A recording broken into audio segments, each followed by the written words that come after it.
the most disruptive force in the world right now, and is slamming into people and institutions faster than they can absorb it and appreciate it and understand it.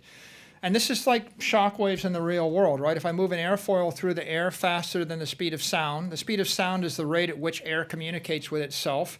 The air can't get out of the way. I pound into it. I create massive turbulence and noise. The way to solve it is you go slower, but then you're not supersonic.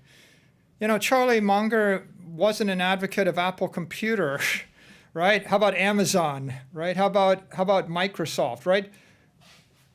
Warren Buffett's a friend of Bill Gates for how many years, and he still hasn't bought Microsoft stock? And Microsoft is an idea that was, fairly well understood 40 years ago, 30 years ago. So what you have is something so powerful that everyone's being asked to have an opinion, right? Presidents, the president of Russia, the president of most nation states, they're asked to have an opinion. Every investor's asked to have an opinion. But what if I told you couldn't really understand it without 100 hours of time invested? How many people after the age of 40 spend 100 hours studying anything?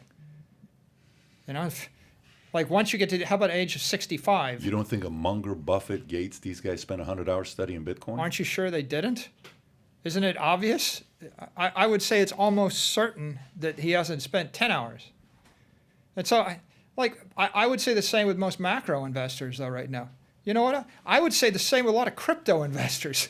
The world is full of, okay, how many people, I mean, I see it because I see it in my feed. Most people in the crypto space haven't spent 100 hours studying this. How many people have spent 100 hours studying the stock that they hold in their portfolio? True. How many people spend 100 hours studying Facebook? Yeah, but based on what you're saying, you don't need to study guys. Bitcoin. Just trust you and buy Bitcoin. No, he's not saying that. He's No, not saying that. I'm not saying that. I'm saying that I spent 1,000 hours before what I'm saying is you're basically saying, look, I've done the research. You don't need to do it yourself. Just buy Bitcoin and hold it for 100 years. Have a great day. Bye. It's basically what you're saying. I'm actually saying that people should do the research until they get the conviction necessary to make their own decision. Look, like at the end of the day, this is property. I don't run I'm not promoting my own security. I'm not promoting an exchange. I'm basically suggesting go west, young man, get some land, right? It's like go to America, right? Get some property and make a life for yourself. But you decide whether you're wanting to do that or not. Here's the more important point, though. It's every single influential person in the world is being asked to have an opinion, but they're not spending 100 hours on the opinion. If I roll the clock back 100 years and I went to every politician and every rich person in the world in the year 1900 and I asked them what they thought about electricity, what do you think they'd say? Right. How about airplanes in the year 1904? What was the opinion then? So it's not unreasonable, and I don't think we should be spending a lot of time fixating upon the opinions of famous and powerful and rich people about a technology that they have not chosen to make a focal point of their interest. Well, especially when they're 98 years old, Mike.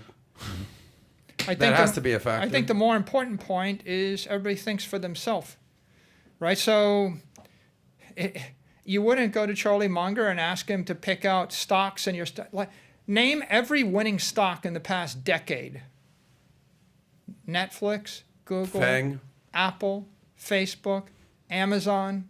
How many of them were recommended to you by any of these people that you're getting opinions on?